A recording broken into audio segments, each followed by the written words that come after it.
जगदीशचंद्र बोस हे एक महान भारतीय शास्त्रज्ञ, भौतिकशास्त्र व वनस्पतीशास्त्रज्ञ. त्यांचा जन्म 30 नोव्हेंबर 1858 बंगालमध्ये झाले. त्यांचे शिक्षण क्राइस्ट महाविद्यालय कोलकाता येथे झाले व उच्च शिक्षण केम्ब्रिज विश्वविद्यालयात व लंडन विश्वविद्यालयामध्ये झाले. त्यांनी रेडिओ वेव्हजमध्ये संशोधन केले. वनस्पतीमध्ये त्यांच्या सभोवतालच्या घटनांचा वनस्पतीवर सुद्धा परिणाम होतो हे सिद्ध केले.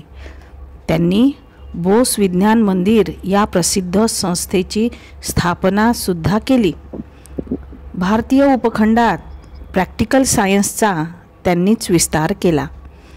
इतकेच नव्हे तर त्यांनी आपल्या उपनिषदांना आधुनिक विज्ञानाला जोडण्याचे प्रयत्न केले.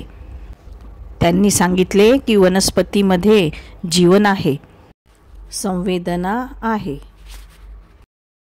जेथून आपण झाडाचे फूल तोडतो तिथे त्याची प्रक्रिया मंदावते व बंद होते, म्हणजेच तो भाग मृत होतो, असे त्यांचे मत होते.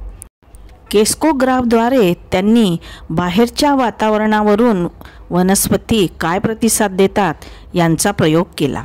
एका वनस्पतीच्या मुळाशी त्यांनी ब्रोमाइड एक विषारी पदार्थ टाकला व स्क्रीनमध्ये चिन्हांच्या रूपामध्ये वेव्हज दिसल्या व दुसऱ्या उपकरणाद्वारे असे लक्षात आले की ते वेव्हज अनियमित झाले व एकदम ते पूर्णपणे शांत झाले. तेच संकेत होते की ती वनस्पती मृत झाली.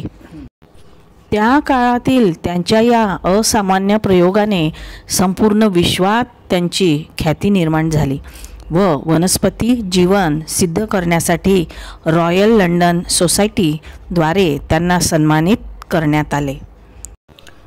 23 नोव्हेंबर 1937 गिरिडीह बिहार येथे त्यांचे निधन झाले. अशा या महान भारतीय शास्त्रज्ञास कोटी कोटी प्रणाम.